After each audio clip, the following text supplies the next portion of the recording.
Hey everybody, welcome off the rack. I'm Sal. And I'm Tiffany. This is a comic book review show where we take books in the past week, recap, review them, let you know what we thought about them, and then give you recommendations of books that come out this week we think you should pick up.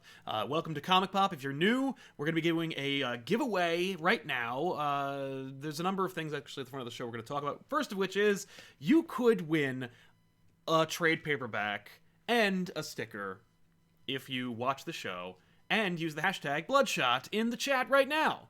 So if you're watching this afterwards, I'm sorry. You'll have to skip ahead.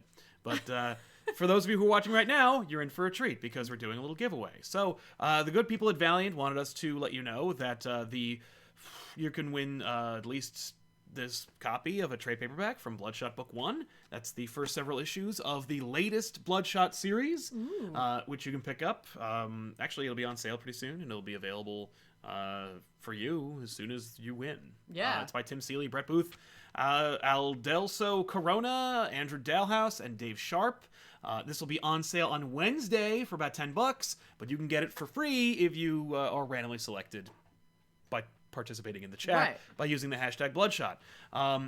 Basically, if you're not familiar with Bloodshot, it's a fun little relaunch of the title. If you're looking to get into Bloodshot for the movie, there's another Bloodshot collection that'll give you kind of context for what the story is about for the movie. Right. But this is to get you on the ground floor of a currently running Bloodshot book that we think is kind of awesome looking. Brett Booth's art is on full display. It looks incredible, and the book itself is super kinetic, super fun, and it's exactly what I would hope to get from a Bloodshot book. Right. And so if you're digging Bloodshot, or if you're thinking about jumping in, you couldn't do worse than getting the first trade of the first several issues of this run.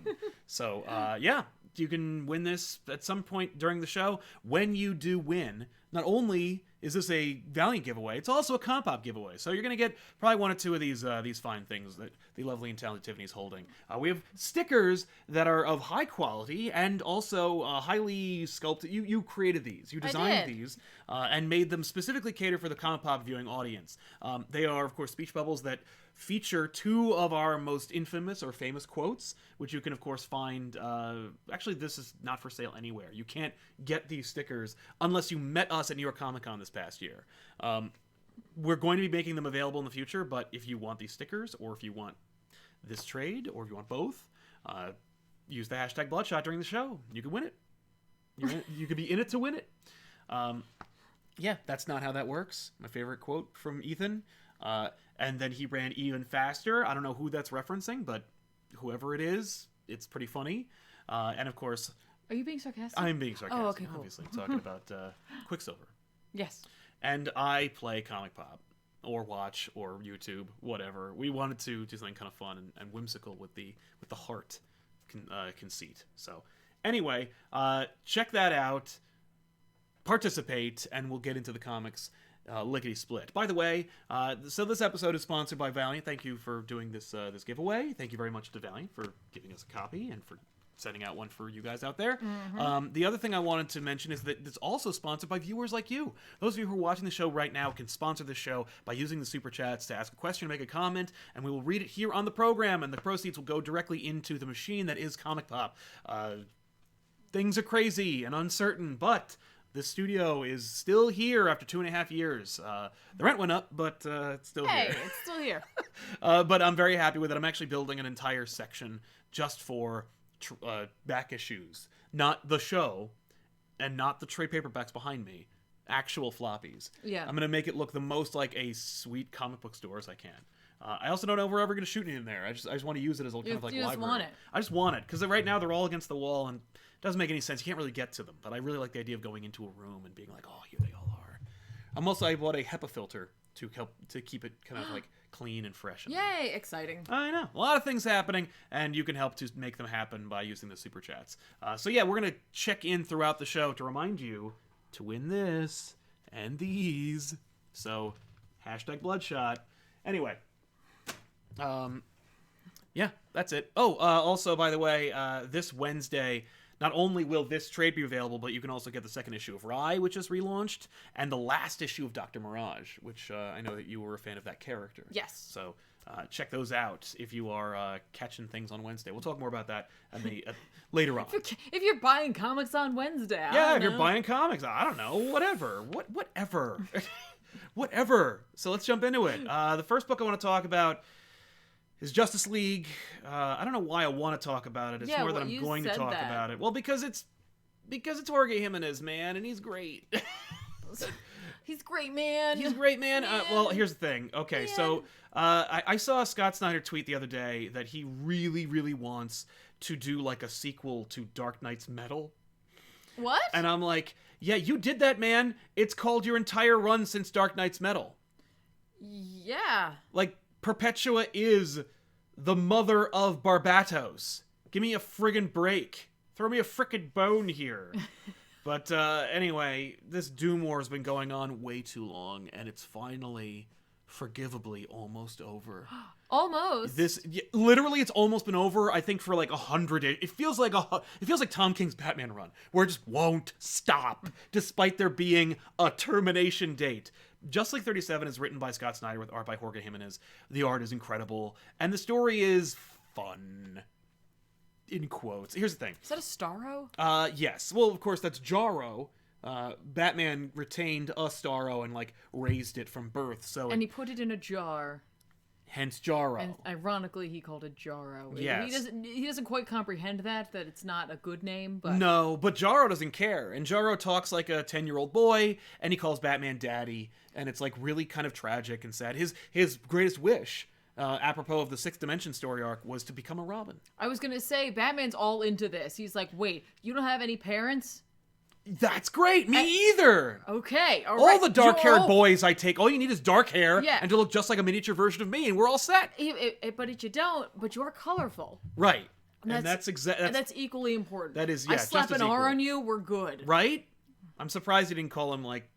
No, it's really hard to make that work. It doesn't work. Anyway, the point is, so Batman turns the Hall of Justice into a mech suit to fight the Legion of Doom's mech building, and the legions, the hordes, if you will, of doom-addled monsters that are under the thrall of Lex Luthor, who is, of course, a disciple of Perpetua, the greatest character ever created. The greatest wonder of them all. Indeed.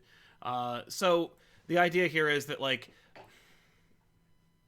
Do they hold hands and sing?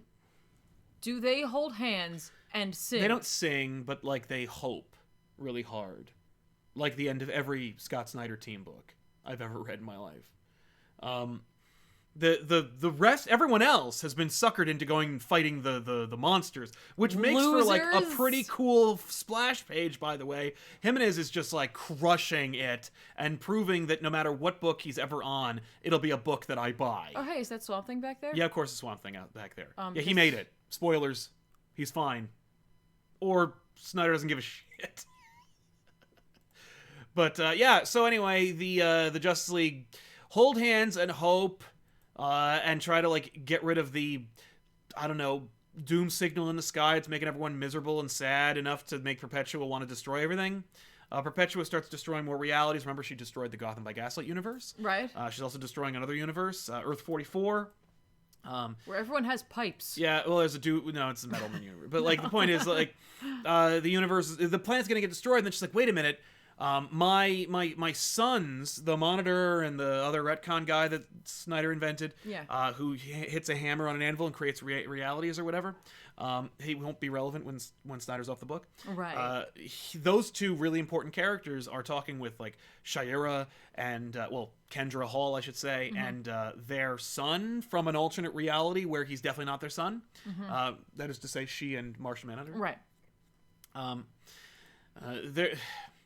He's not strong enough to like hit the anvil and like create a reality, but he is strong enough to use his like his hammer to hit the planet that Perpetua threw at them, and and striking that would create a portal which would allow Kendra and Shane to join the Justice League, and like hopefully their hope combined will solve the problem. Their hope does combine, and we get a last page reveal that is exactly like the last several last page reveals, which is the Justice League think they're going to win, then they don't right at the last second, and then they hold out a little longer, and the last page reveal is that they're like, oh my god, we're totally going to win this. And now they're glowy. You know, criticism aside, if you love Justice League, this is a fun story that will not stop. And if you're like on board, then you don't want it to stop. I know that like there are a lot of people who complain about like those endings that never stop, like Lord of the Rings: Return of the King. I was not ready for that movie to be over. Right. And thankfully, Peter Jackson met my demands by giving me agreed. 6 different endings. He's just like, yeah, hang on, I got you. Right, which is fair. I got you. That's fair. And if you love this run, then this is like the 12th ending for you, and you're like, yes, more. Just draw it out a little longer. But that being said, you know. Yeah, it seems like a big old And we're wrapping up his run. Like, this will be Snyder's last, I think, story for Justice League. Like, I think he's out after this. He's not leaving DC, obviously. Look, there's only so many times you guys can hold hands and hope. Just because he's leaving Justice League doesn't mean they're not going to do that. Damn it.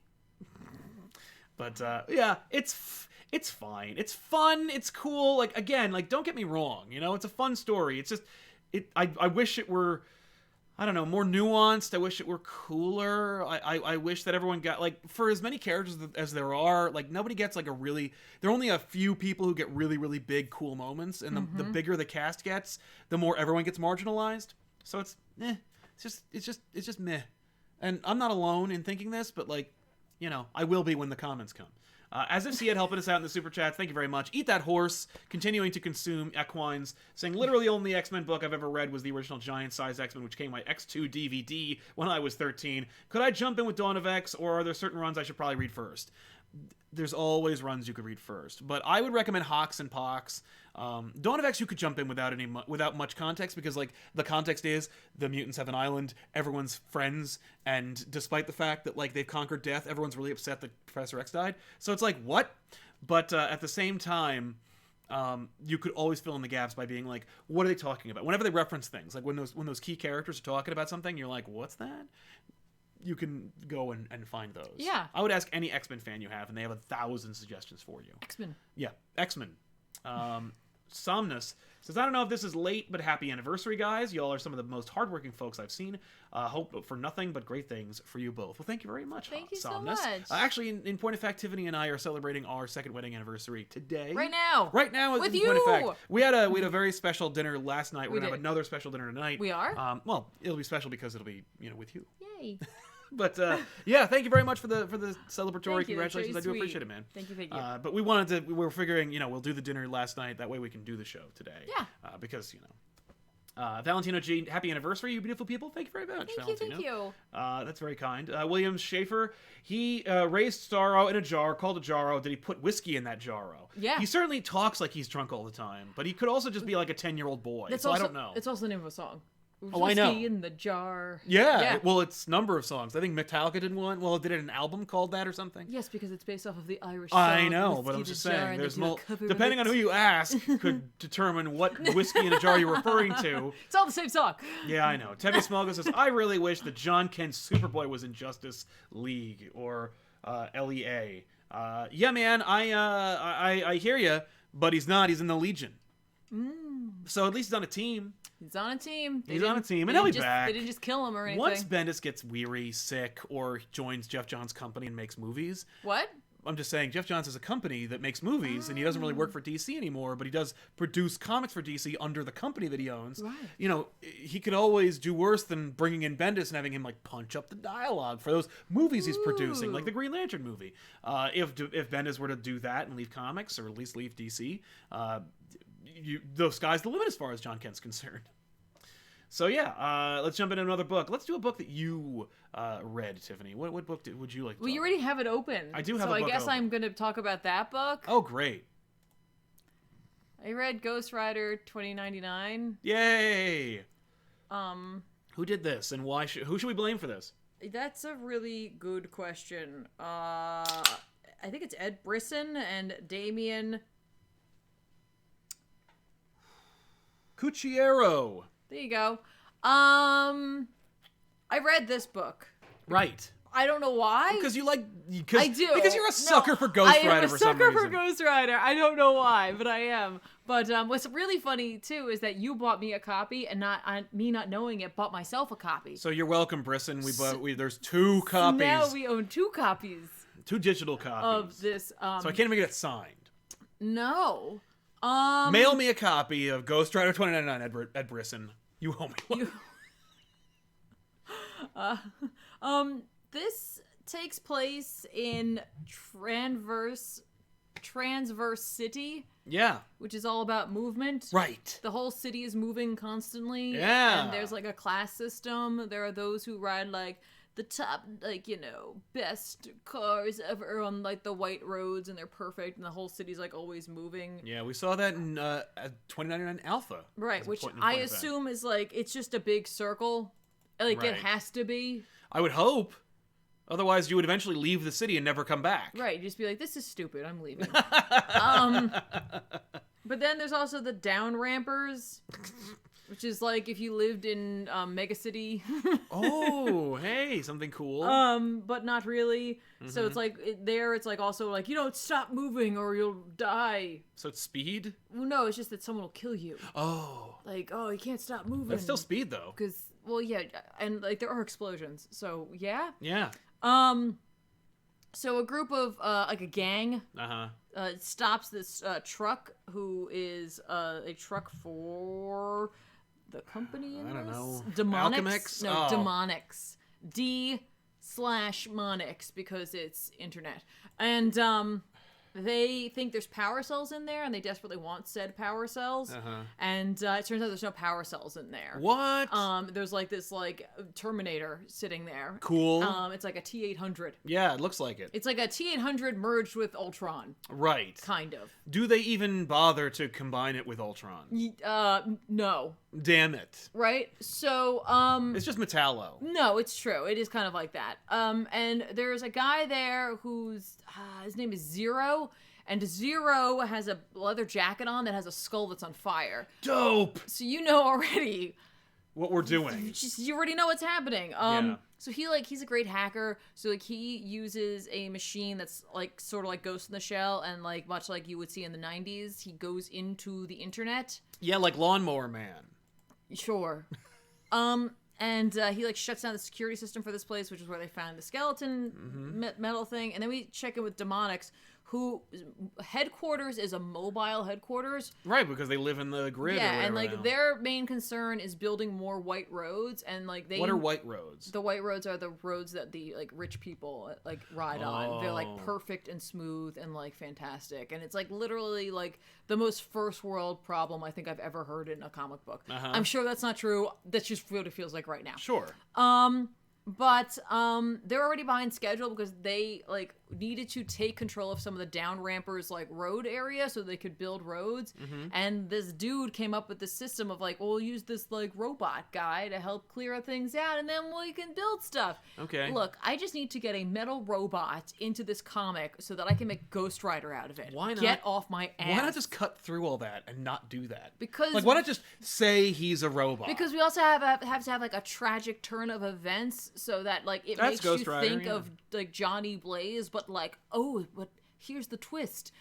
The guy who invented the robot and like works for the Demonics Corporation in like this they call it like a very specific style of government, but basically they they're all, it's like a collective. Actually, that may be what it's called. Where like they all like are connected and they all make decisions. Or I don't know if they're actually connected, but they all make decisions together. That guy, this old dude who's like the head of like hacking security or whatever, is Zero's dad. Oh no!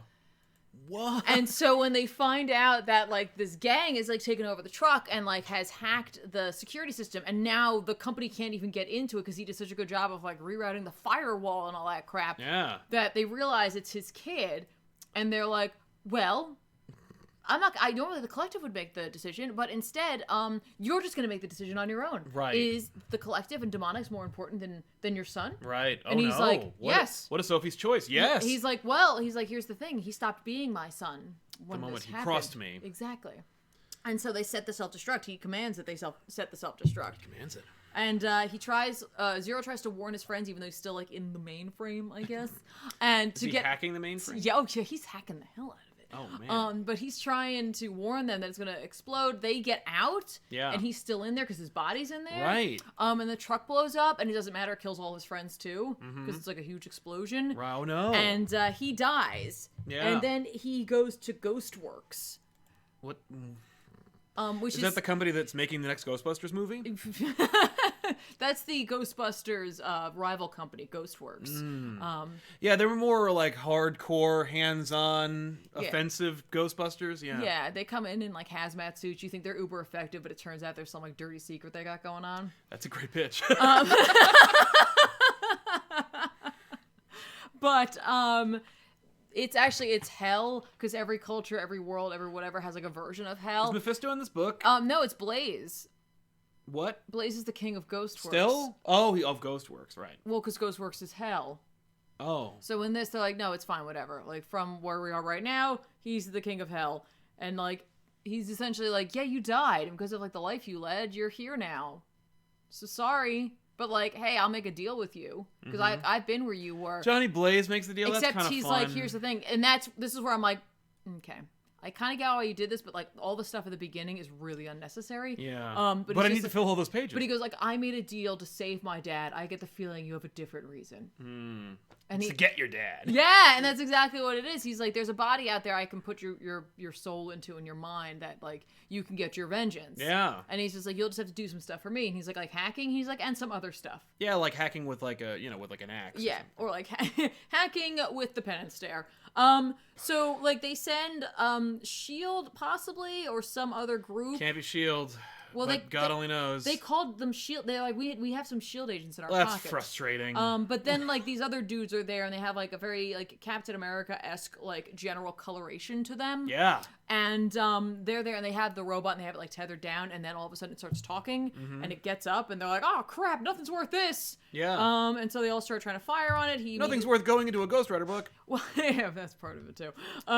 He calls them fascists, and then he like runs off. The Demonics like says the dad's got to go and be court-martialed. Essentially, he's just like, I gave you everything. I gave you my son. Right. Like, what the hell? Yeah. So he has to go to trial. Meanwhile, Zero goes to his girlfriend.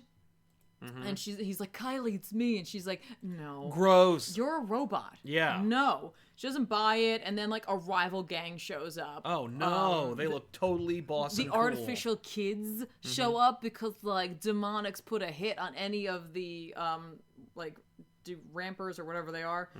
The down rampers. Whoever can bring them the robot.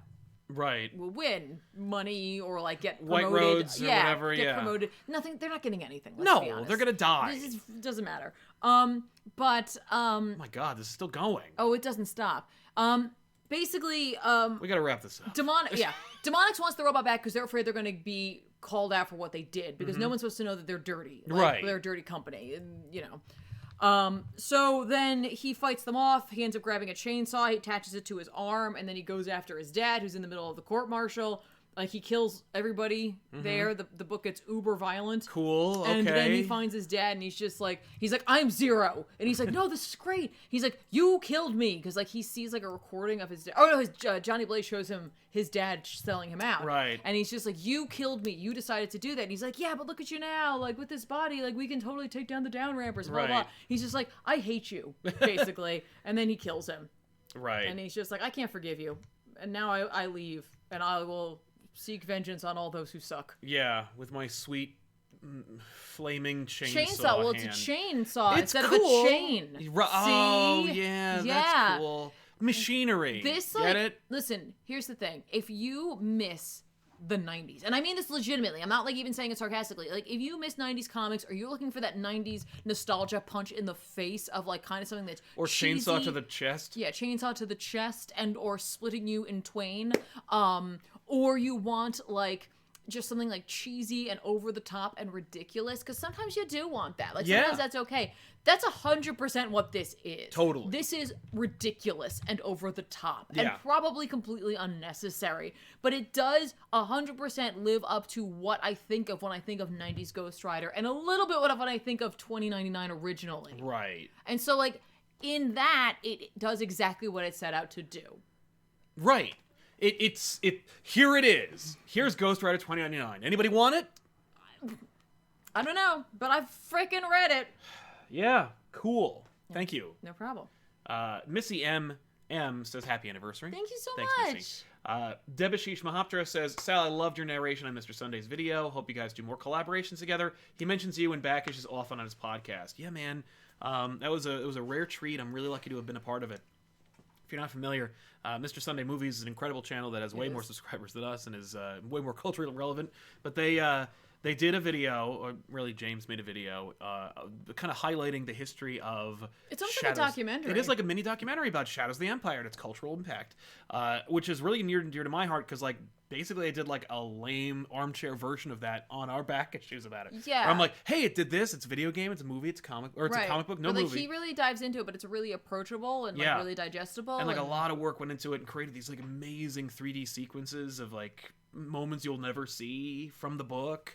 And I lend my dopey voice to it, and I'm like, man, you don't need me. I'm not good for this. You were great. He was very happy to get it. You were really great. He was so kind. So were you. Thank you. But yeah, no, check it out because it's a great video even without me. It's an amazing video, and I hope to do more. I really got to get James on this anywhere near here. Yeah. If I go to Australia, there's 2 people I'm meeting. Yes. And it's him and the Bard. That's. Hopefully they live in the same region because that continent is big. It's huge, and they probably don't, but we'd still make it work somehow. I would have to do a walkabout and go find them. I'm not going walkabout. There's too many things that'll kill me. Everything, in that place will kill you. But but thank you, man. Price 8040, Venom 2099, Alchemix uses the suit for a cure-all, creates soldiers, goes bad, teenage girl gets suit, Null's alive and unearthed. I don't know why I read it. I read it too, man, and I gotta tell you, that's the recap, and yeah, it's better than Ghost Rider, and I like the idea that like Null's there. That's kind of fun. It's a neat idea, right? And again, like say what whatever you say about Ed Brisson, he is a writer who has written before, obviously. Good and stuff so like before. I do think this was something done intentionally. Yeah. So you do have to keep that in mind that it probably is something tongue in cheek, but that doesn't mean it's for everybody. So yeah. And Gar says, when do you think the pendulum will swing back to DC, and what will it look like? Couldn't say, man. I gotta tell you, I think it'll look like Shazam. I think it'll look like Wonder Woman. I think it'll look like Superman. Like, I think it's gonna use the legacy of the characters that like matter most and have the most resonance with their with the fandom out there. DC needs to, they need to do a lot of work to swing that pendulum, really pull it back. Yeah. But Doomsday Clock could have been that push.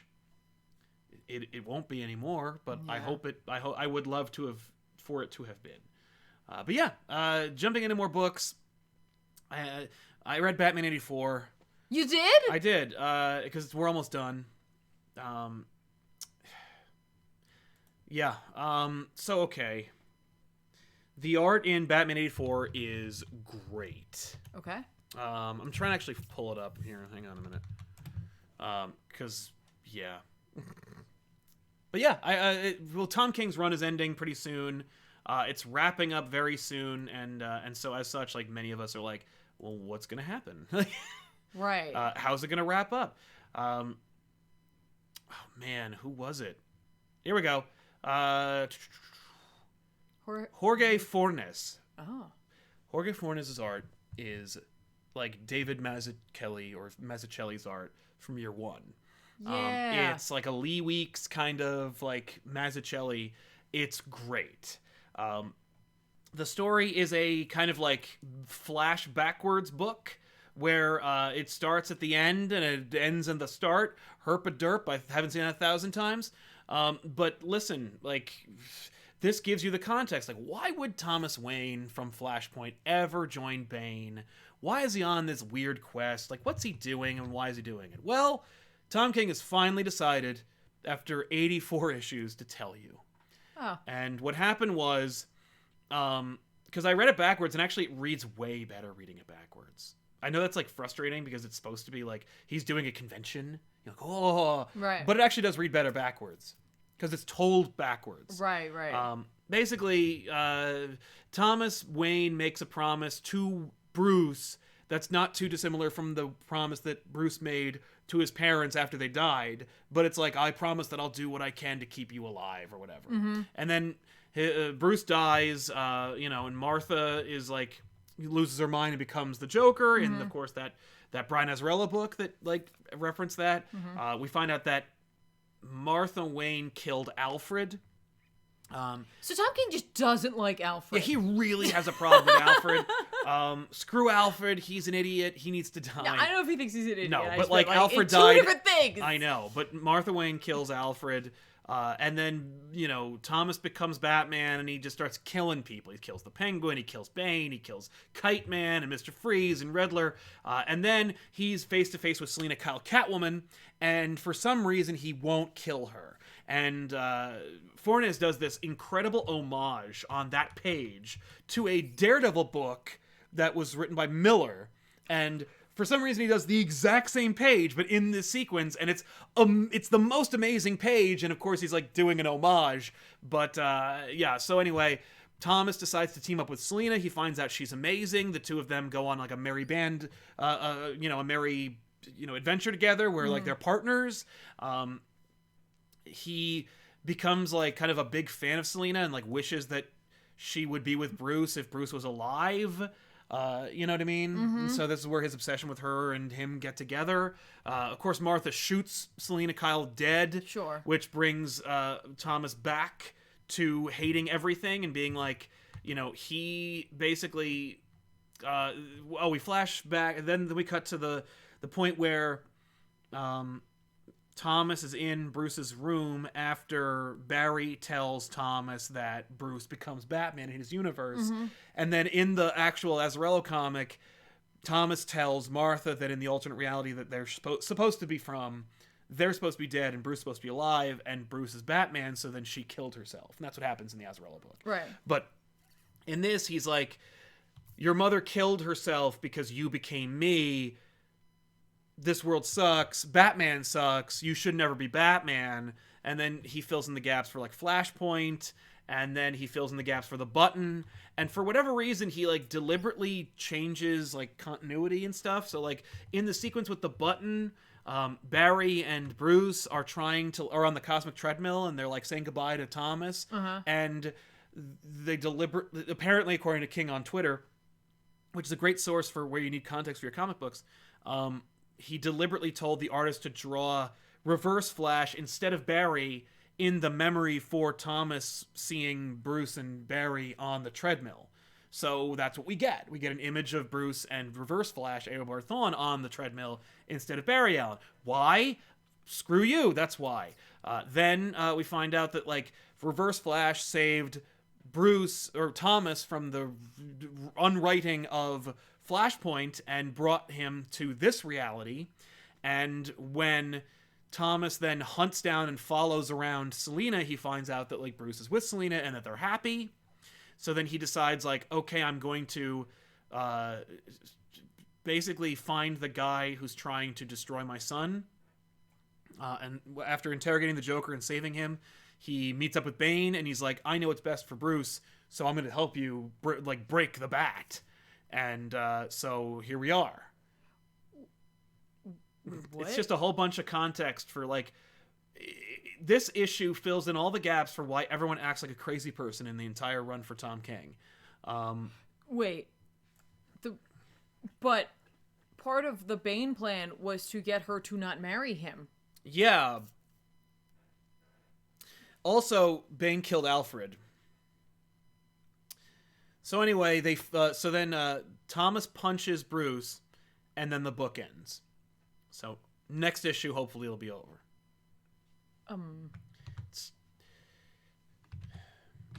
This book couldn't end faster for me. Tynion the Fourth has a lot of great plans. I'm looking forward to them. But the art is great. Jorge Fornes.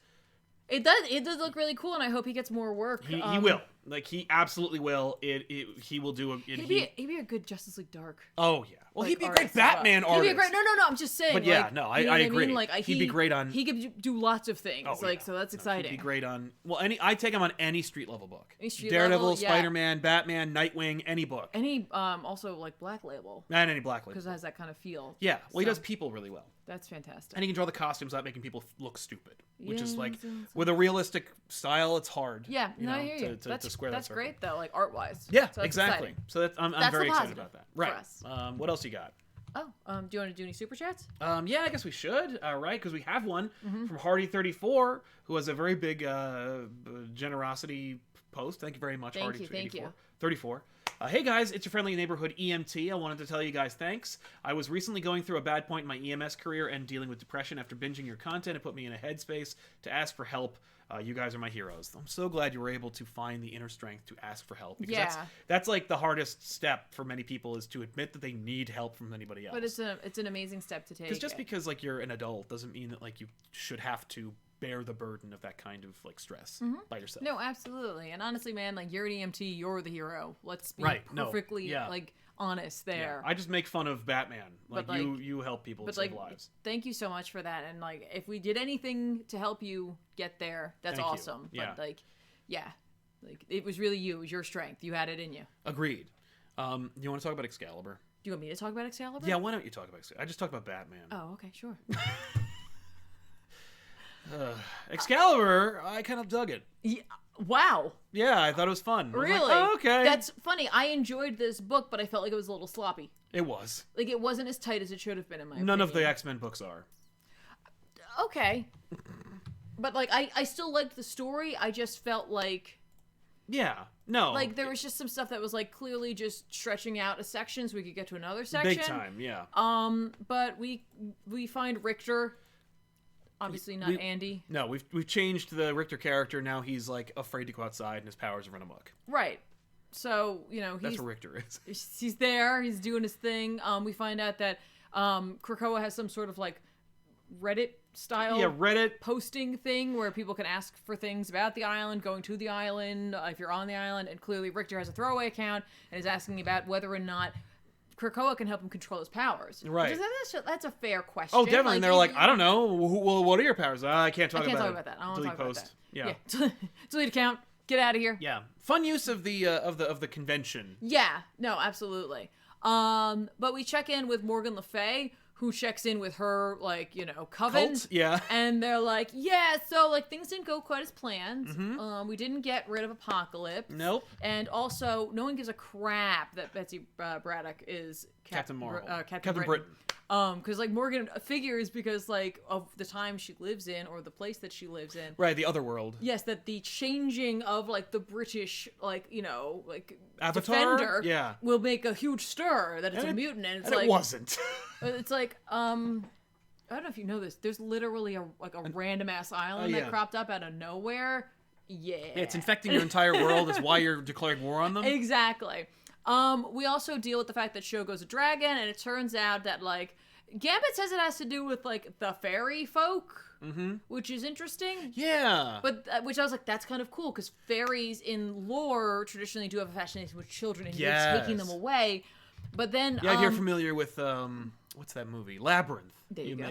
The Fae folk. But Betsy mentions that, like, there was an inherent magic within him because he is a child, and when he came there, he's able to turn himself into something he wanted to be, which is a dragon. Which he becomes a giant dragon. Yeah, they really juggle the whole, like, because Jubilee's like, I don't want my son in danger. Just because he's a dragon doesn't mean that he should be, like, in harm's way. Because he's a baby, right? And they're like, let's ride him and like use him like a dragon. And she's like, whoa, don't forget my dragon's a baby. Yeah, this is my baby. So like they keep doing that where they're like, it's fine. She has scales and can breathe fire. Whatever. Who cares? Shut up. Right, but like, we need to use the dragon in our story though. Did you read The Hobbit? Right.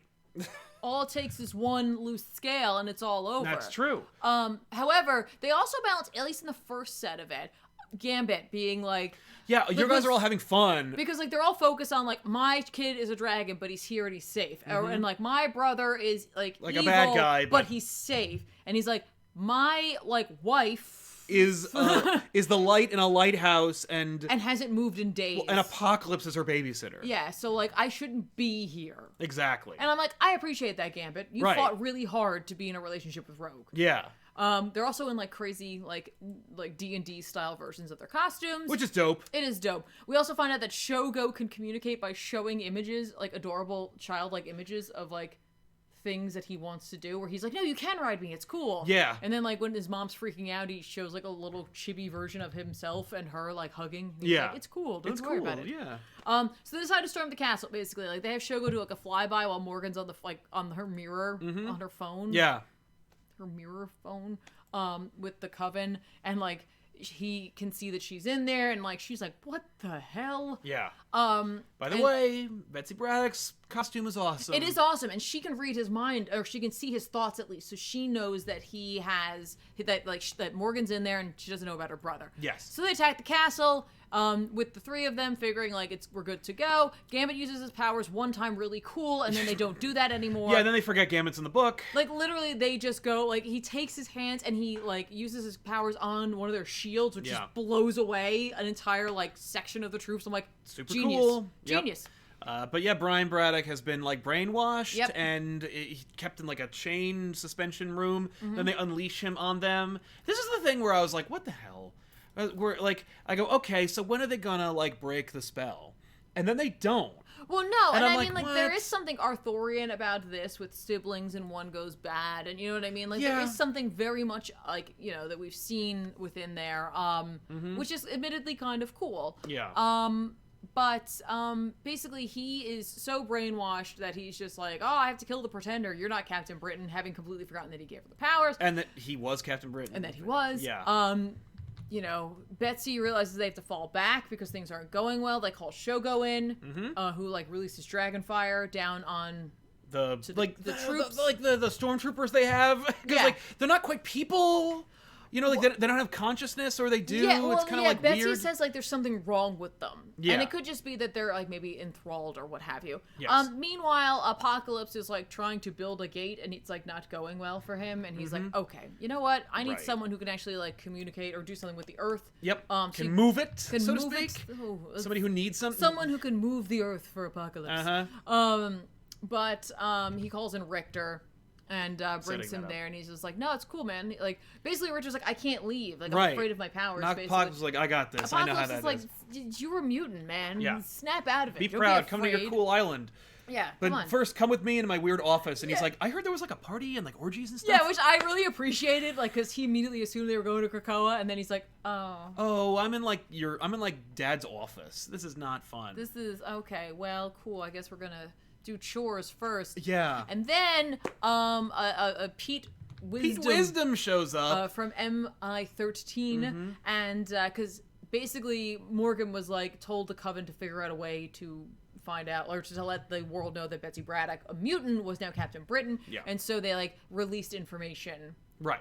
to MI13. But it's a great use of Pete Wisdom, and I'm glad that he's now in the book because he's a big essential component of Excalibur. Okay. So like, cool, yay, all Yeah. right, awesome. It was, and like I said, like, yeah, but like, it's fine. Here's what's interesting is like the Apocalypse Richter part of the plot actually pushes things forward. The other part of the plot, they end up just falling back, and they realize like they shouldn't that, have left. Well, yeah, and they realize that like old Captain Britain, Yeah, Ryan, is Ryan. like pretty much gone. Like, and like, well, no, they're gonna get him back. That's fine. Or I'm they sure. won't, and it'll be annoying.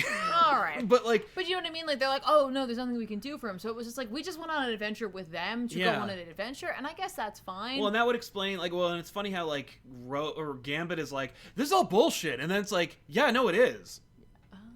Like, no, Gambit, you're right, actually. Like, oh, I guess we should have just listened to you. Yeah, How stupid. But at least we got to look cool for a little bit. we definitely got to look cool. Jumping into the super chats really quick. I recommend it. I think it's fun. Oh, I do think it's fun. I just thought I wished it was a little tighter this time around. I agree. Mr. Roboto says, Tiffany, when did you join the X-Men? Yeah, I got my letter. It's cool. Yeah. They didn't send an owl, they sent Lockheed. Oh! Chris Potter says, Jorge Fornes did Daredevil number 10 by Zdarsky. There you go. There you go. I would be literally the person who went to the Westchester campus, and I'd be like, hey guys, and they'd all be on Krakoa. You're right. Be like, This is my house now. I live here now. Squatter's rice, I'm in. eat that horse. Wait, so Thomas wanted to force Bruce into being happy and not being Batman by having Holly tell Selina to not marry him because him being happy would make him not Batman? Did I just misread the issue? No, you didn't. That's what happened. That's what happened. The Chronic Mr. O says, happy anniversary. Love you guys. Thank you very much, man. Thank you. Thank you, Chronic. Yay. Jeremy Moore, hey guys, just wanted to send a thank you for all the fun times and comic memories you've shared over the years. Your show always cheers me up on rough days. Thanks, Jeremy. Well, thank you. Thank you so much. Thank you very much. And Mr. Roboto, is Teen Apocalypse still around? I don't think so.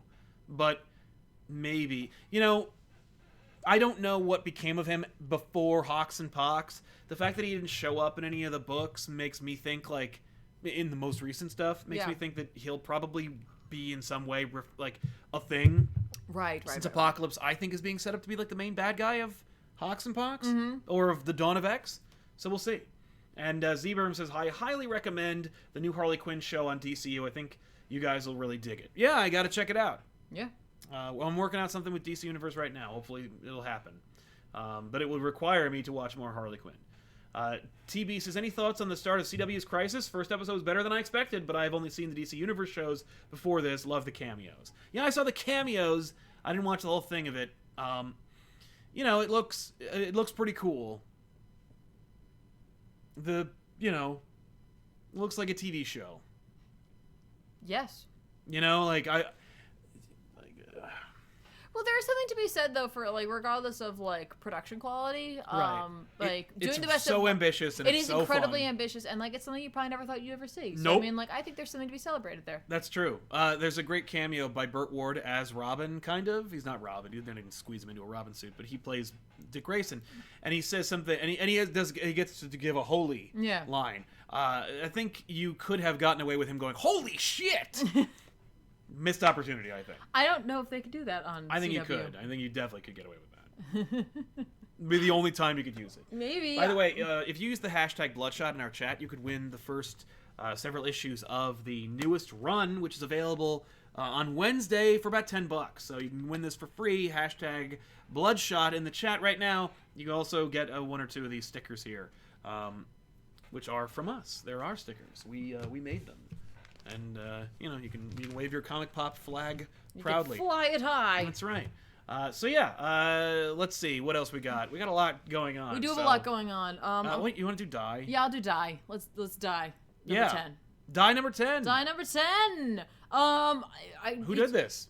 Kieran Gillen and Stephanie Hans. I know you love that combo. I really do love this combo. This book's almost impossible for me to talk about at this point if you haven't been reading the series. Right. So I think I'm gonna cut it down to being like this book continues to be absolutely incredible. The development of characters, while shocking at times, makes absolute sense when you take a moment and step back and look at the trail that they've been taking throughout. Okay. Remembering the fact that all of the characters in this book have real life counterparts. Right. And it's not like they're playing a character. They're literally in this world, and it's almost like that Westworld kind of feel where it's like you're in a place where shit doesn't really matter. Right. So you can get away with that. Yeah. And like at the same time, people do still feel guilty, and like there is a lot of guilt throughout this book. Sure. And it is just honestly incredible. Our like protagonist is quickly becoming something that could be conceived of as like a villain or an antagonist. Okay. And I'm not sure if that isn't actually the true antagonist goal at the end of this. I'm not sure if that's not what they're aiming to do or not. But this book has just gotten better and better as it's gone on, regardless of the seemingly random Charlotte Bronte stuff. Right. Last time around. That was very random. That was very random, but it continues on in this. Now it's like part of it.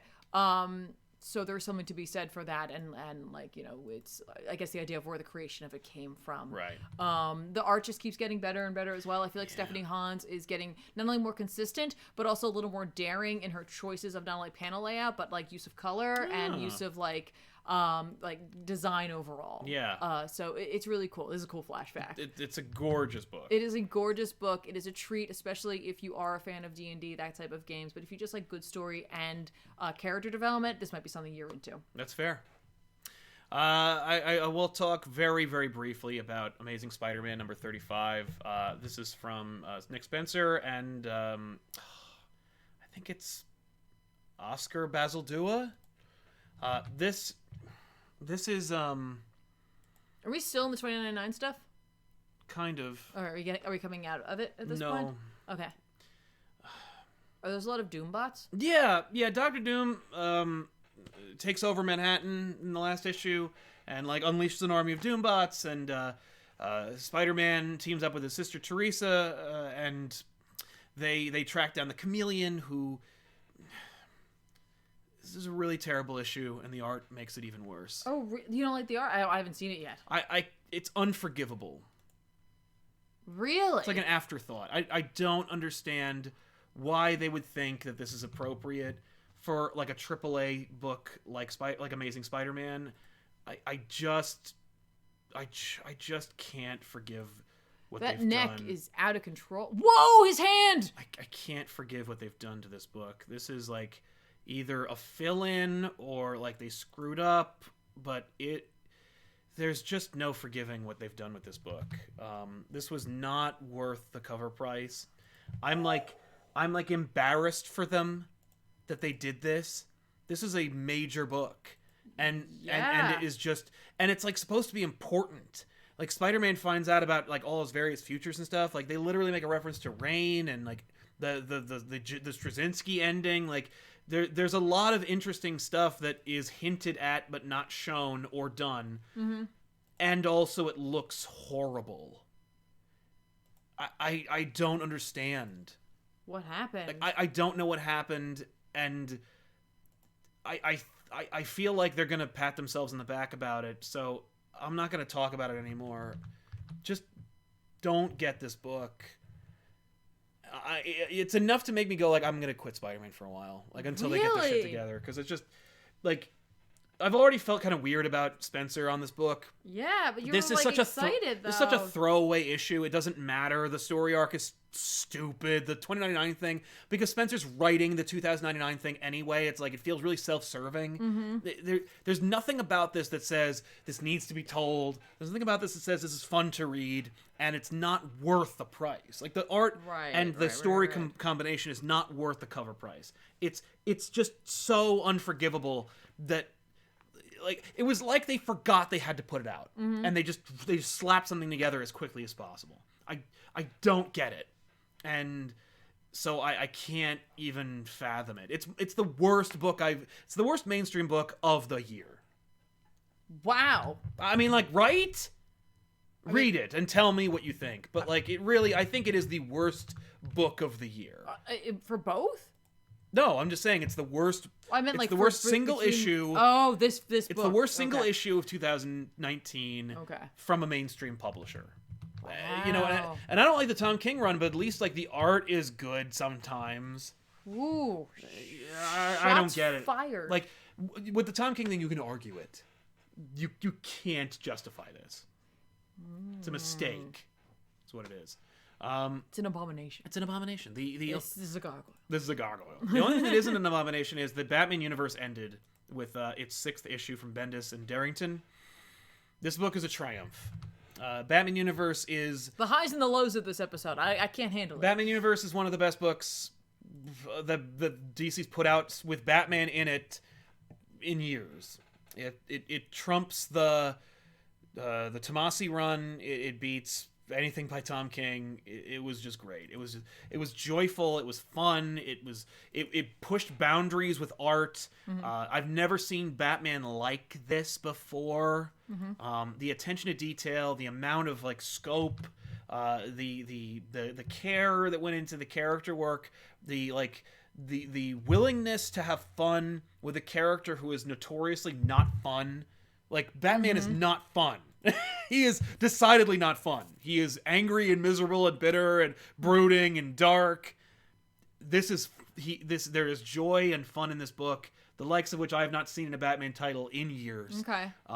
Also, because it was all done for the Walmart book like a year ago, Dick Grayson's Nightwing in this, and he's great. Oh, that's fun. And the last issue had like the amazing spread from yeah, Darrington, that spread is great. where like Batman and Dick Grayson infiltrated a room.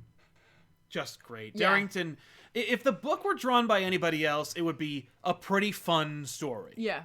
But because it's by Darrington, it knocks it up to that like that other level. that you look for in a mainstream title, that you're like, you have access to all these creators and all these people. Why don't you make books that look like this all the time? Right. Well, I mean, like, I think what's great about Darrington is, like, listen, I love his art. I was actually surprised that you liked it. Right. Like, I didn't think you were going to dig this. No. But you did. And I think for a lot of people, maybe this isn't their style. No. Regardless of style, like, Darrington is really, like, excellent at panel layout. Yes. Like, he could teach a class. He could. He could teach many classes He should. about it. But he also, as you've pointed out, he gives you things you've never thought you'd, like, seen before. Yep. You know, like, he's like, okay, you've seen it. Like, the opening of the first issue is Batman from his perspective flying the Batplane. Like, and grappling and stuff. You've never seen it from his POV. Yeah. And with the attention to detail, but the cartoony style, like, he gives you a full-page splash that if it isn't a poster, damn you, DC. Where basically Batman becomes Batman again. And it's just such great stuff. That's Overall, awesome. it's just a triumph. This book is... It's just a triumph. Yeah. Like, it easily is a success. This is the thing they should be patting themselves in the back on. Right. Like, this is the thing where I'm just like, I was sad with the new Doom Patrol. He wasn't really working on it. And I know he wasn't working on this at the same time. Right. No, it wasn't necessarily that this is what killed the Doom Patrol. But, like, I'm so glad that he had this opportunity because, like, as Yes. much as I loved his artwork and work on that book, it was, like, not wasted because he clearly got to do more, like, out of the box things due to the nature of Doom Patrol. Look at this panel. I know, it's amazing. Like, look at this panel of Batman and Vandal Savage tumbling through a portal into space. Yeah, it's great. I just love it. But I'm glad though that he has had like more eyes on him, more mainstream eyes on him due to the nature of this character in particular. Did you get to meet him? I did. Okay, cool. I did, and I got him to sign before he blew up. No, I did. He was sitting. Okay, so fun fact, guys. Nick Darrington was sitting at his table with no line at New York Comic Con. This is 2 years ago. 2 years ago, and I brought him a copy of Doom Patrol. I didn't bring him my #1. I actually brought him. I believe it's #3. It's the one with Robot Man's face. Yeah, well, it's the one that has. I love that cover. I think that's why I ended up getting it. Yeah. But regardless of that, like, he's just a really nice guy. Right. Like, he's just a really cool, nice dude. Mm-hmm. And he was very, like, complimentary, because he had seen my reviews of it, which I didn't tout. No, like, you weren't like, I'm the girl who did the I never reviews. throw that out there. I never go up to someone and go like, for a future book. I just go up there. If like, I do, I usually get punched at Comic-Con. No, I'm hey, just I talked about your book. like, Yeah, I know. Wham. I'm like, could you sign this? And he's like, I feel like I know you. Yeah, and I've was seen like, your face. No. And this cover, because that was like a cover. Yeah, review. and like they had been behind me because I love the cover so much when I did a review of a book. But he was just a nice guy, and like I had a genuine conversation about him and working on the book and working with Gerard Way, and just he's just a guy who really understands art and panels and comic pages and has a passion for it and just likes doing it. Yeah. So if you love Batman, you will love Batman Universe. I have 2 copies of issue 1 because I inadvertently bought the first issue. Yeah. And then it was available for like 50 cents or something somewhere. And I was like, I think I have this, but I don't care, and I bought it anyway. I literally just put it into the thing. But I'm like, it's the best Batman book you'll read in years. Just get it. Get it sight unseen. Just be like, oh, all right. Because it's Bendis. I know everyone's like, Bendis, and I'm like that too. But like Bendis on Batman, it's why they offered it to him. Wait, but it's also a standalone instead of an ongoing, and so like maybe Bendis' strengths are more there. I never thought I'd say that. Also, I hear Tom King's Up and Away is good. I haven't read more than the first 2 issues, but they miscast there a little bit. Okay. So yeah, you want to talk about some Conan? Do I? Yes. Do I? Well, it's an episode off the rack, which means it's time to talk about Conan. This is off the Conan. Off the sword. Off the Crom. Crom. This is Conan Serpent War by Jim Zub and Eaton is the last name. I'm like desperately searching through here because all I paid attention to honestly was Jim Zub had done it. Right. Because I was excited for this book because his name was on it and because of what I know about like Zub's incredible love of the character. He does love the character. Scott Eaton. There you go. Jeez, last page Marvel. Come on. I hate when they do that. I really hate that too. I also, if you got it on Comixology, you can only get the director's cut. Oh, cool. Which is fine because there's actually a really sweet David Finch cover because Moon Knight's in this book, and so they made him do a cover, and it's like an old Moon Knight cover. Yeah. It's freaking awesome. Yeah, David Finch on a Conan book. Right? That'd be kind of cool, but like I was like, that's really fun. But that is fun. I dig it. This book, Conan Serpent War. Yeah, is this like an event? Kind of. Yes. Or a mini, I should say, It's like I a guess. mini event. This book is a love letter from Jim Zub to Robert E. Howard's world, universe, writings, characters. He, in this issue, will more than likely introduce you to characters you didn't know existed. Right. Because they were held in the pages of probably, at least to me, lesser known Robert E. Howard tomes. Yeah. And some of the works that was actually published after his death. Oh. Like they went into his attic and they're like, look at all this shit. Yeah, it's like Tupac albums. But Jim Zub is a tremendous fan of Conan, a tremendous fan of Robert E. Howard. He has read it all, I would say. Yeah. He has a true love for it, and it 100% comes through in this. Cool. Which is really exciting because I think this story will be handled really well. It'll have a lot of references to things that you probably don't know about. Right. But it's okay because I'll be honest with you, I am familiar with Conan via movies and comics, and that's kind of it. Well, movies and these comics. So I'm way less familiar with Robert E. Howard's work. Yeah. But I didn't feel lost in this. That's great. Like, he gave me all the information I needed to enjoy the book. That's great. While also making me want to learn more. Like, we meet some characters, like Solomon Kane, who's a Puritan, and he's treated as the paladin of this book. And we meet a woman whose name is Dark Agnes. Now, Robert E. Howard also worked on Red Sonja, or was part of the impetus behind creating that character. Dark Agnes is a red-headed, fiery woman. Yes. Who has a sword and kills things. The difference is Dark Agnes is essentially like the Batman to Red Sonja, because Red Sonja's sword really gives her those powers, right? It gives her the ability to be a fighter, right, to some degree, right? Or at least originally. Sometimes, yeah. Originally in his works, Dark Agnes uses skill. Cool. Like, she's just, right, a badass. She's just a badass. And I was like, that's cool. I want to know more about this character. Luckily, this book will give me more of that. The whole driving force behind this is there's a gentleman who is dying. He's on the edge. He's on his deathbed, literally. He's in a bed, and he is dying. These are the things you need to know about James Allison. Except James Allison has lived many lives. He's been reincarnated over and over and over and over again. He remembers many of them. He remembers images from them, whatever. But like, now that his end is coming, like he sees a life he doesn't remember. Yeah. Okay. And in it, he's a man named Njord, and he's traveling through an area where the Picts are. Remember the Picts? If you read Jason Aaron's Conan, we talk about the Picts.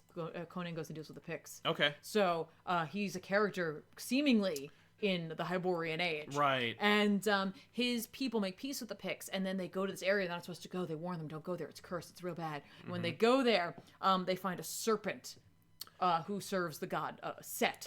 Now, I learned a lot about Set. Set, of course, is an Egyptian god. That is not what this is. It's like kind of a combination of the Egyptian god and like elements of that, but it looks like a snake. Right. Because the Egyptian god does not look like a snake. No. It's actually combining another deity. And basically, James, we're just going to call him James, even though he's had many names, is trying to still fight Set, even though he's on his deathbed, because he realizes, he's like, I think this is actually the end of me. Right. Like, I don't think I'm coming back. Something's different. I can actually feel the Reaper coming for me. Okay. And he's like, there's another voice talking to him. And it's like, ooh, you gotta get somebody to help you fight Set. You gotta do this. You gotta get like some other characters in the book. Yeah. But he reaches out and he goes to other times and or other places, and he finds Mark Spector, the warrior, or the knight. The knight. The knight. And he's like, oh, in his like, time, he's known as like Moon Knight. All right, cool. He serves a god as well. Yes. And Khonshu's there. And, like, he basically gets, like, Mark's sleeping, and he has, like, this really vivid dream about, like, Khonshu and he being, like, enveloped by serpents. Okay, cool. By snakes and serpents. And he wakes up, and he's like, that was intense. Right. And, like, Khonshu's there, like, hey, man, that was intense. Yeah. We gotta go. Now, does he look like a bird again? No, he doesn't. He looks like Moon Knight, basically. And I was like, oh, he's not a bird. Okay. Yeah, that's weird. All right. But he's like, we have to answer this call. Right. Like, we need to go and deal with this. We gotta go find out what's going on about this. And Mark's like, I don't want to be at a crossover. Well, he's really like, I'm kind of getting my shit together now. Right. Like, I really don't want to be Moon Knight right now. And then he gets really big, like Gandalf. Yeah, with Bilbo, and he's like, no, you're my emissary. Yeah, exactly. He's like, you will serve me. And he's like, all right. All right. So then, like, James is like, cool, we got the knight, right on. He moves on, and he thinks back again to his Hyborian, like, counterpart. And he's just like, it's weird. Like, I don't, at the end of my life, I don't see a serpent. Right. What happened? And, like, the voice is like, don't worry about that. Don't look over there. Just keep looking for warriors. Keep going to find other people. And he finds Solomon Kane, who is a Puritan who, basically, like, uses his, like, unshakable faith and remarkable skill with the blade to fight against demons and other things. All right. And, like, gorillas, which we see in the book. I'm sure that's a legit reference.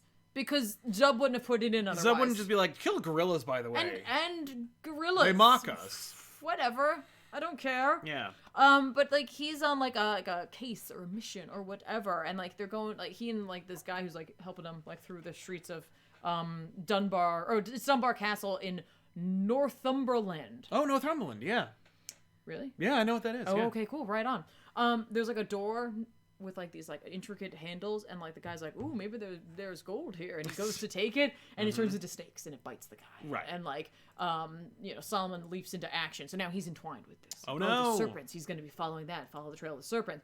We see as, like, James is like, okay, cool, you got the paladin, right on. We see, like, these, like, tendrily things going up his leg. What's going on with that? He thinks back to his other life, and he's just like, okay, wait, hang on, wait. I had, like, the snake's venom, and, like, what happened to me? He's like, look over here. And we meet Dark Agnes, who we see was obviously betrothed to, like, a horrible guy. She fights him off, and then she becomes, like, a badass righting wrongs and doing whatever. Cool. Being a badass. Naturally. Her, like, traveling companion is, like, slashed, like, on his back. Okay. And, like, he's just like, leave me, I'll bleed out, I'll die. Like, before you get me anywhere. And she's just like, would you save your surrenders for someone who cares? And I'm like, that's awesome. So she carries him to this town where there's, like, a village. And, like, everyone there is, like, hanging out in the village. They're like, hey, glad you're here, Agnes. What's up? And she's like, how do you know my name? Also, all of you look like, crazy zombie people. And so, like, they all grab her and, like, they put her in front of this cauldron. And she's just like, I'm not going to be your slave. Like, and they're like, no, you're not here for the thrall. Or to be thralled, you're here as a sacrifice. And, like, a big serpent with a mask on it. Oh, no. Comes flying out of the cauldron. Out of this Mary Poppins-esque cauldron. Uh-huh. And then Conan wakes up. Oh, no, Conan. And Conan sees the face of the masked serpent in his dreams. Yeah. And he takes off, and he's just, like, he's been marked by the followers of Set. He's cursed. Right. And so, like, it's slowly driving him mad. And he's seeing serpent people all over the place. You know what I mean? He almost kills innocent people because he thinks they're serpent people. Yeah. Right? Again, Set, big thing for Conan. Serpents, snakes, the imagery, the whole thing. It's big true. part of Conan. Yeah. And Marvel dealt with Set. Yes, and that is that Set. Yeah. Oh, sweet. From Atlantis Attack. Yeah, does he need a crown? That's what they were doing. They were building the crown to call Set. Oh, no! And because Marvel had Conan for a bit, it was that Set. That's right. Yeah. By the way, read Atlantis Attacks. Or at least... Don't read Atlantis Attacks. But watch your episode of Backish. I was gonna say. He needs brides. He needs a bunch of them. So Conan, like, takes off. He's got to figure out what's going on. He's like, I need to find out what's going on. I need to figure out, like, how to get rid of this curse. How am I going to do this? Right. So he runs into this cave because he needs to rest for a minute, and there's, like, something in the cave with him. Oh, no. But, like, now Conan's involved, too. Conan was always involved. Yeah, Conan, he's on the cover. Conan is like, this is his thing, right? We're selling the book because it's Conan and Moon. Exactly. Mark Spector goes to Texas, where there is a, like, abandoned house, and he's like, cool, I'm here. Khonshu? And Khonshu's like, nowhere to be found. He's like, awesome, cool. I'll go into this busted ass house with, like, all this trash in it. Nice. And you're not here. He looks out the window into the graveyard that's outside, and there's people grave robbing. Oh no! And they're digging up the body of James Allison. Oh, who's that? That's the guy from the beginning. Right. And so he gets involved in a fight. Then we see Solomon Kane. He goes into the tombs of the castle, and there are some grave robbers, and they're digging up a body of someone we don't see the name of. Oh. And so he gets involved with that. Agnes is dealing with being a sacrifice, and she's fighting off the serpent, whilst Conan is simultaneously fighting off a serpent. Yeah. You see what we're doing here? Yeah, we're teaming up. Who's we're seeing a whole lot of that going on. Yeah. And then James Allison like uses the power of whatever is infecting him clearly, and like calls them into the same place. So Solomon Kane and Moon Knight ram into one another, Right. and Dark Agnes and Conan run into one another, and then it ends. And I'm like, I would like to see what happens next. Yeah. I would like the next book, please. But again, literally, I know Moon Knight and I know Conan. And now I have this other individual, James Allison, which I don't know anything about. Right. Dark Agnes, who I've never heard of. And Solomon Kane, which I think I have heard of, but was very unfamiliar with him. Yeah. And he did a phenomenal job of introducing these characters and make me give a damn about them. And, like, care about what their role is going to be within this story overall. And I think that just comes from Zub's passion for the work it comes from. Definitely. I have another Conan book. I know. But before we do, let me jump into some super chats. What? I gotta do super chats. What? I'm getting Conan ready. I'm in Conan mode. Some friendless bastards. What are your top picks for current horror comics? I would say, literally, like off the top of my head, the most recent ones. Something's Killing the Children. Dollhouse. Basket Full of Heads. I kind of like Unearth. It's a Cullen Bunn book, so take that as you will. It's an amalgam of a lot of like things that you're probably familiar with, but it's underground, so that has that claustrophobia attached to it. Yeah. So there's something to that as well. There is something horror or thrilling, I would say, about Die. Yeah. At least in the imagery, oftentimes, but it's not a straight up horror book. It's Like the other four. No, not like the others that I mentioned. I could Yeah. go into greater detail, but I think we're good. And Yeah. Sal's gonna move me on now. Adam Esmo says, "Hey, all, how's your day?" Great. Good, thank you. Hope your day is going well too. Yeah. Jay Kino says, "Current favorite X book?" The main one. Yeah, I think New Mutants. Really? Yep. Okay. Cubenix, or Cubensis says, "Rewatching X-Men 95 and Disney Plus. The nostalgia is real." It could also be Cuban CIS. Cuban CIS. There you go. But yeah, X-Men 95 Whew. on Disney Plus. The whole series. It's great, except for that last season. Eat That Horse Got a Dash, but happy anniversary to you both. Thank you very much. Oh, thank you. Hopefully you finished that horse there, but thank you very much for the kindness. And sorry. Tristan Langhorn says, "Can't stay, but you guys are great." Oh, well, thank you. Well, thanks for sticking around, man, you. and we'll see you in the repeat. You're great too. You're breathtaking. You're breathtaking. Algie Try says, well, if it isn't the loose cannon Sal and his hardline partner Tiffany. Wait, that's an alternate reality version. I still like these two. Have some money. Thanks, Algie. I kind of want to read the other book. Yeah, that's way more fun. Yeah, than two people on the internet. So that we can kind of roll into X-Men. Yes. I just want to say that I also read Savage Avengers. You did. Because it was brought up to me that that's where that Doctor Doom, Doctor Strange, Conan story was going to happen. And indeed, that's what happened. Sweet. At the end of Conan's adventure with Cullen Goth, Yes. he got an amulet that turns out to be the third Eye of Agamotto. Oh no! What? So like it's like Steve has the first Eye of Agamotto. There is a second Eye of Agamotto that a dragon has, and then there's the third eye, like your third eye. Right. There's a third Eye of Agamotto, and now he has it, and Doom wants it. So Doom's like, he takes him to Latveria, and instead of like just asking him for it or taking it from him, he's like, here's a feast. Right. I'm trying to wine and dine you. He's trying to wine and dine him, and so Conan's like chowing down on that, and like there's some really amazing crap going on in here because this is a Jerry Dugan book, and Jerry Dugan has been writing some of my favorite Strange lately, from that one issue he wrote,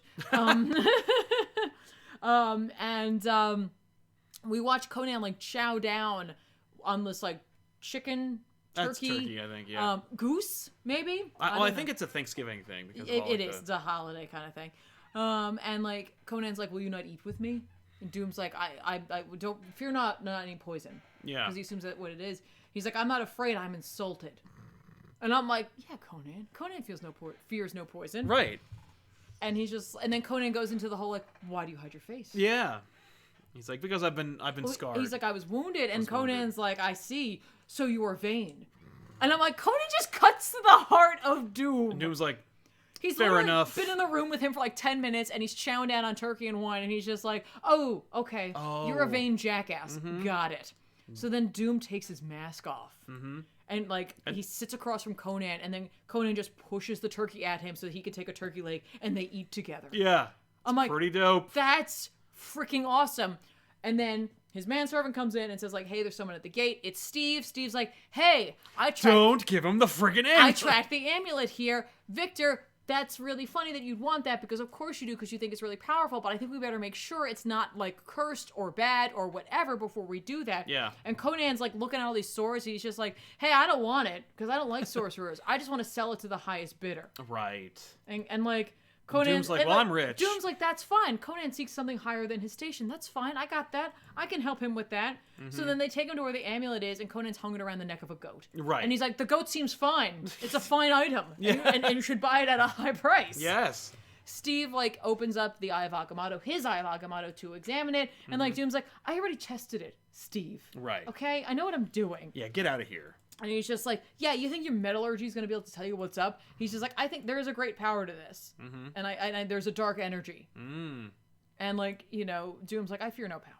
Like, it's fine. So then, like, Steve basically opens up a portal so that they can go check out... to the Ditkoverse! Yes, to the Ditkoverse. No, but they're going to go check out Cullen Goth because he's not dead. Oh, like, no. He disappeared with him, and, like, Conan's like, I fought him many times, and, like, I've killed him many times, right. and he just keeps coming back, so I'm going with you. Yeah. And so they all go on a merry adventure through the Ditko universe, basically, because they're going in that way so that you can't see that they're coming. Cullen Goth won't know that they're there. Right. And, basically, they are about to enter into where he'll be, and, like, Stranger's like, so when we get through here, he'll know that we're here. Yeah. So we might want to be, like, quiet about it and try to gather as much intel as possible. And, like, as he's saying this, Doom is cowed by no man. And, like, Conan likes this. He's just like a magician with the heart of a warrior. Rock on! Yeah. So they enter in, and, like, Conan's like, you don't have to go with us, soft wizard. Speaking to Steve, and he's like, I don't need you, Conan. I don't need any of this.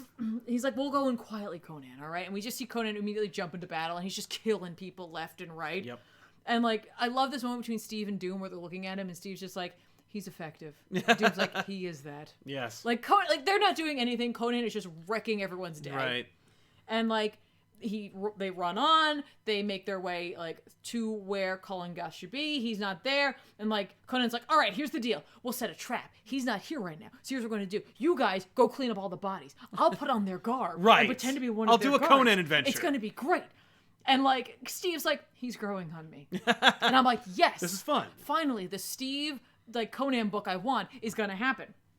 And instead, Doom's like, I've had enough of this crap. And he just shoots Conan with magic, which knocks him out of it. And he takes the amulet. And then, now that he has the amulet in hand, he uses the Crimson Bands of Cyttorak to get Steve out of the way. Oh, my God. Right? And he's just like, right on, I got the amulet. Here we go. I'm going to do, like, what I'm supposed to be doing with this power. Because, like, it came to me in a vision. I'm supposed to have this. Yeah. And the amulet immediately turns on him. And it starts to tighten. And it just pops his head off. What?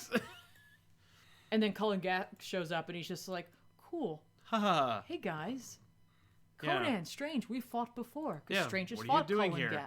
before. Oh. And so, like, this is what I was talking about, where they have crossover with Yeah. this, with Shumagorath, with other things. And I'm like, yes, thank you. That's what I want from my Doctor Strange. Doom is clearly on the next cover, so, you know. So he didn't really die, but So whatever. don't worry about that, everybody. Probably a Doombot. Who knows? I don't care, but this is awesome. Yeah. And I'm, like, back on Savage Avengers. Right. That's cool.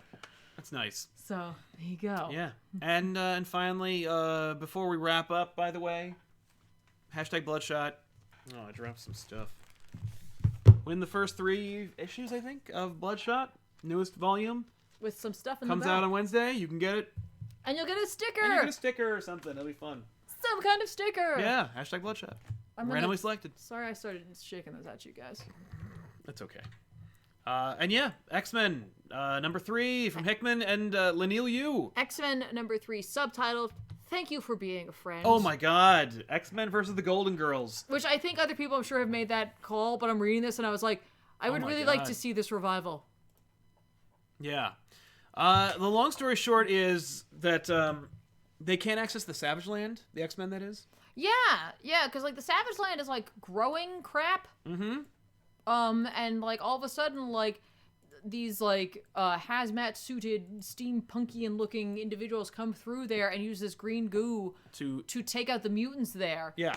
And, like, start controlling the farms. And then it's revealed that it's a bunch of old gals. Yeah, who are called... the Horticulturists? The Horticulturists. Yeah. Yeah. This is, without a doubt, the newest and greatest villains that the X-Men have ever faced. I don't care. I love them. No, I'm saying, like, it's a gaggle of old broads who just want to... Okay. They're basically Poison Ivies. Yes, I know. And so let's be honest, people. I love Poison Ivy. And I love the Golden Girls. Yeah. This is anything and everything I've ever wanted in life. Yeah, literally, it's that. It's if the Golden Girls were big Poison Ivy fans. They're they're gonna revert the world back to a time when, plants ruled or some crap. They love plants and they want to, like, fix it and, So, Well, no, it's not just that. Like, they've been working for companies who are using their, like, skills and, like, research to fund what they wanted to, and they're tired of it. Right. They're at that point in their life. They're like, done. The long game is not working. The long game is done. Also, like, why should you decide what I'm doing? No, you're not in charge of this crap. Yeah. Screw you. So, basically, the X-Men dispatch a team to deal with these people. Yes. The team, of course... is the dirty work team. It's Cyclops and Emma and Sebastian Shaw, because you need a negotiator, I guess. I will say, here's the thing about this book, before we get into it even further. Yeah. Initially, Lineal used artwork. I was not feeling it. Right. This issue in particular, it works for this issue. No, right at the beginning, I still was not feeling it. But throughout the book, the coloring shifts, and suddenly it all works. Yeah. And I don't blame him. I think the colorist at the beginning wasn't doing the work that was there justice. Yeah. And necessarily, in particular, it wasn't working with the line art, I would say. Yeah. And there were some panels later on where it's very flat coloration, and they're fantastic. Right. And so I just think it wasn't a good fit necessarily. I agree. That's just my opinion. I'm hopeful that, like, that means that they noticed it and made the change. I'm wondering, because it progressively got better. Yeah. Like, there's some really great panel work here. Right. Anyway. So the X-Men face against the horticulturists, and they're like, yo, knock it off. Yeah, and it's funny, because, like, we've already seen these ladies are sassy with one another. Oh, my God. And so, like, whenever Frost shows up, she's like, I don't hit old ladies. Right. And I also can't read their minds. So Sebastian Shaw decides to woo them. Right. I mean, you kind of missed, like, the big part of this book. Well, there are two big parts. There's one where we see Jean and Emma interact with each other. And it's very catty. It's like a dance. It is. It's it's catty, but it's not, because they know exactly what they're doing. Right. Well, they're like, well, at the end of their little, like, back and forth, they're like, ha ha ha ha, let's have dinner later. We'll have drinks. Yeah. So we'll talk about that, I guess. Basically, I'm on the wrong thing. Emma shows up. This is in particular where some of the coloring falls flat for me. Yeah, it's not great. I was like, ooh, this is not doing that line art any help. No, but Emma makes her entrance, and Jean says, I love those shoes. Emma says you could borrow them. Jean says that she's not really into borrowing things. It's really more like your style. Right. Which I guess is implying... Well, like, she says you could borrow them, but they're not your size. Their size is too small. Oh. So she makes fun of her feet, and then borrowing, yep, and then... you're a whore, and then says, okay, well, that was fun. Yeah. Let's get drinks later. Yep. Sure, you're buying. I'm always buying. Yeah. But yeah, so anyway, they fight against these... Well, Sebastian Shaw decides he's gonna woo them. He's like, I'll impress them with my, like, with my Sebastian Shaw-y wiles. Yes. And they just shoot him in the face with green goop. Yeah, which, like, gets rid of his powers. Like, he doesn't have his powers. The goop renders mutant powers inert. Yes, exactly. By the way, saw that coming from a mile away. You wasted an entire full page of Sebastian Shaw saying a whole bunch of bullshit that you knew was just going to be completely thrown in his... I was like, he's like, so yeah, I what we should do. And he's like, and I've slept with women who are old and young, and like, you're no different. I'm interested. I appreciated it because, again, it was a character moment. I'm okay with them taking up that space, because I thought the pacing in this was really good. It was good. I agree.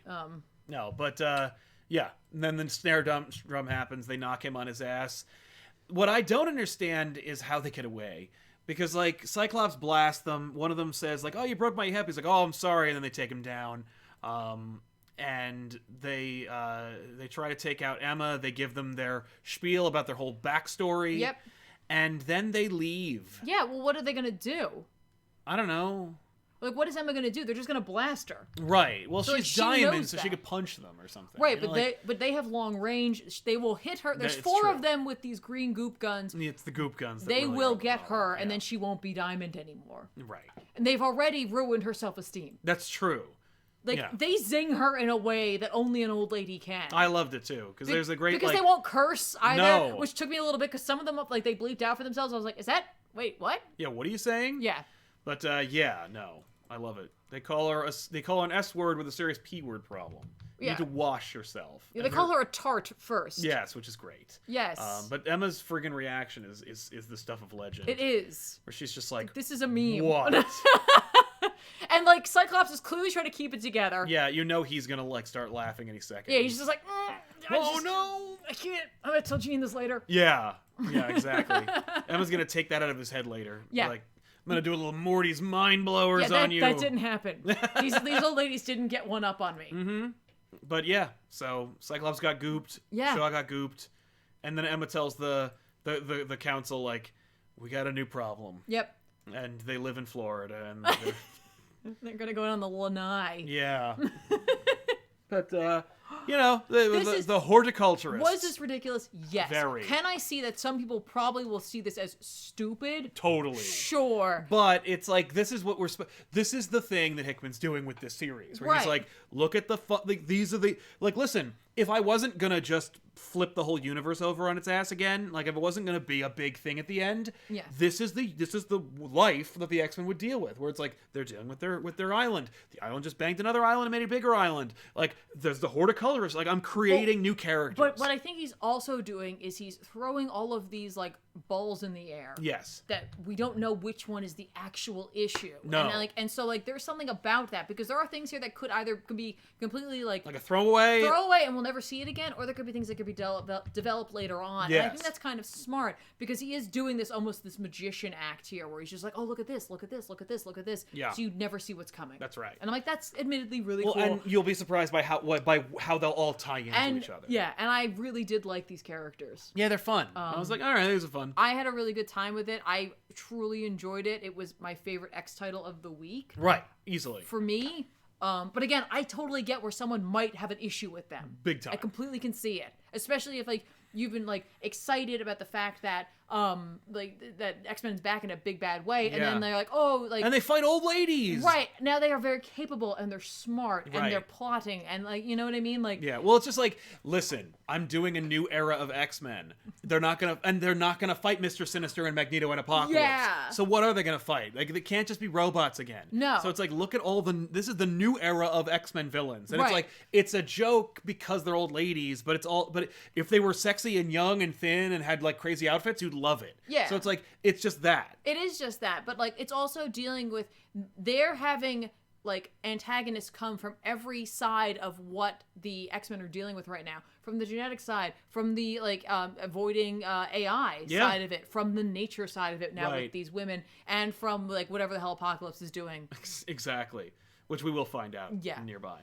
But yeah, so I guess I'd recommend it. Right? I'd say Maybe check at it the out. end of the day, maybe what we don't know is that there's Hickman secretly setting up the people that the X-Men are gonna have to lean on, join forces in order to stop Apocalypse. Yeah. If he takes over Krakoa, they're gonna need those old ladies' ability to hack into it. Totally. Yeah. TB says, GBU inspired me to go digging through the boxes at flea markets today and found gold, snagged some great 88 JLI, and the Demon Etrigan with Lobo poster. Nice. That's fantastic. That's really fun. That's exactly what I want you to do with that. Yeah, no, good for you. Yeah. Alan Rosette says, saw something about rent going up. Here are some couple nickels from the tip jar. Thank you very much, man. Thank you. Yeah, it did. And St. Lucia says, crisis commentary, learn to say my name properly. Yeah, we're not going to do that for both. If you want to say how to pronounce your name, that'll work out great. But I'm not going to do the commentary for Crisis. We will, however, if you're not familiar, there's a great new show called Savage Scream where we did commentaries for streaming services. Mm-hmm. So it's like Disney Plus got the first entry. We did Spider-Man the Animated Series from 94. We did Iron Man the Animated Series 94 and Silver Surfer from 98. And those are a lot of fun. Check them out if you haven't already. Nice. And we'll hopefully be rolling out with more in the future if the show succeeds. Exactly. Now, I want to do DC more later. Yeah. Now, before we get into our recommends, I would say don't forget that you can enter the Bloodshot giveaway that we're doing for this Bloodshot Volume 1 trade that we have right here. It hasn't even come out yet. Here it is. We have it for you. Yep. You just have to put hashtag Bloodshot in the chat if you'd like to get one, and our mod will take down your name. If you say it one time, she's got you. That's right. So, it's just, you only get one entry per person. No, yeah. And then we'll throw in a sticker when we send it off to you. One of the Why stickers not? that we made. They're fun. They're here. They're going to be for one of you. Yeah, that's right. One lucky person. Yeah, it's going to be fun. So let's jump into some recommendations for books that we think you should check out. What do you got? Oh. I was so not... I'm the one who's like, we're going to go into recap. And then I'm like, oh, you mean me? Yeah. Or I mean, I could throw out one. No, I got it. All right, cool. I'm down. Savage Sword of Conan number 12 will come out this coming week. The Conan train's not stopping, and I'm on board. Yeah, it's too bad Conan 2099 is I've got not a gonna keep one-way going. ticket To Conan. to Chimeria. Yeah, there you go. Nice. I'm coming for you, Crumb. Going to the mountain. This is by Alan Davis and Roy Thomas again. So I'm still excited to see. They did like a short 3-issue last time around in Savage Sword, and now we're doing another one. I'm sure. I think it feels like there's gonna be a time jump here. I'm excited. I'm down. Cool. I'm down to read. Ghost Rider number 3. It'll be coming out by Ed Brisson and Aaron Cooter. Yep. This is. Brisson's writing 2099. He's writing this. That's probably why he has Blaze where he is. I like the second issue of this series more than the first one, so I want to give the third one a try. That's fair. Dollhouse number 2, the short mini Black Label series, Hill House Black Label book, by Mike Carey and Peter Gross. This is the Mike Carey who wrote Lucifer, who's written many comics out there. It has a straight up old school Vertigo feel to it. Right. So if you're missing that, I would say go grab this because it has that feel that I have been longing for. Something is Killing the Children number 4 is coming out. There's gonna be 2 variants on this. They both look pretty cool. I only noticed that because I was like, well, what does the other one look like? Yeah, whoa. It's by James Tynion. The fourth Tynion. The fourth, and Werther Del Edera. I'm really bad at names. That's fair. But yeah, I would check that out as well. I literally love this series. I am looking forward to finding out what is killing the children. No, yeah, I know. It's something. It's something. And I'd like to know what that something is. That's fair. I'm going to recommend The Amazing Mary Jane. This series is just fun. It's just some fun stuff. Just like it. So check it out. Tales from the Dark Multiverse. Teen Titans The Judas Contract. That's right. How could the Judas Contract shit itself? I don't know. Let's find out by reading this. Maybe Tara wins. I mean, that's what the cover seems to indicate. And I'm going to... It's Dollhouse Family. I've been calling it Dollhouse because Because that sounds like that's what the name of it is. It's Dollhouse Family. Oh, okay. Sorry. It's that. All right. That's the one. Fair Go enough. get it. Yeah, check it out. Batman Curse of the White Knight. Finally, more book. It's coming out. It's a really neat cover. Man, Sean Gordon Murphy crushes it. He just knows what to do. Also, are you ready for another Dark Knight Returns? Because Dark Knight Returns 4, The Golden Child is coming out. Number 1 from Frank Miller and Raphael Grandpa. Oh my God. What? That can't be how you say his name. I have literally listened to an interview with Frank Miller. He says Grandpa. I'm sure it's Grandpa. But in any event, The Golden Child. That sounds way better. I can't wait, man. First of all, Frank Miller, no subheading, no Brian Azzarello bullshit, just Frank Miller, this crazy bullshit. And you got Raphael Grandpa's crazy, awesome-looking art. I can't wait. With not a pinch of irony, I'm just looking forward to reading it. Okay. I want to see how nuts this could get. It's true. Also, how Hawks and Pox are getting a hardcover. House of X, Powers of X, hardcover. All of them going together in one book. Wow. That's how they were going to handle it. It's one book. That's it. Damn. It's not very big, so I'm going to move back. But, yeah. We were talking about, how are they going to do it? Yeah. One book. Boom. No bullshit. I am really sick of 2099. I was really surprised by how fast that happened. But I am going to check out Doom 2099 because it's written by Chip Zdarsky. Oh. Yup. Oh, crap. I guess I'll have to read this now. Wow. Thanks, Zdarsky, for being so talented. Now I've got to read it. Oh, well. But anyway, I'm looking forward to seeing all these books. These are the books we think you should check out on New Comic Book Day on Wednesday. As we roll closer to the holidays, there'll be fewer books that come out. So, stock up. What's funny is this time next week, we'll be, talking about whether or not Doomsday Clock's coming out. Oh my god, Doomsday Clock is supposed to come out on the 18th. We'll see. I mean, Right? I know they said it's coming, but, It's coming. it might not. Who knows? There's plenty of time for it to be late. But, yeah, so let's find out who won Let's do it. this. By the way, if you do win, please email me your contact information, which I can then send over to the Valiant people who will send it to you. Contact me using the email address sal@comicpop.net. I'll be able to use that. Just email me at that address, and I will take your information down, and we'll make it all happen. But you need to be able to do that, and it would be really, really terrific if you were in the continental United States. That would help everybody out a lot.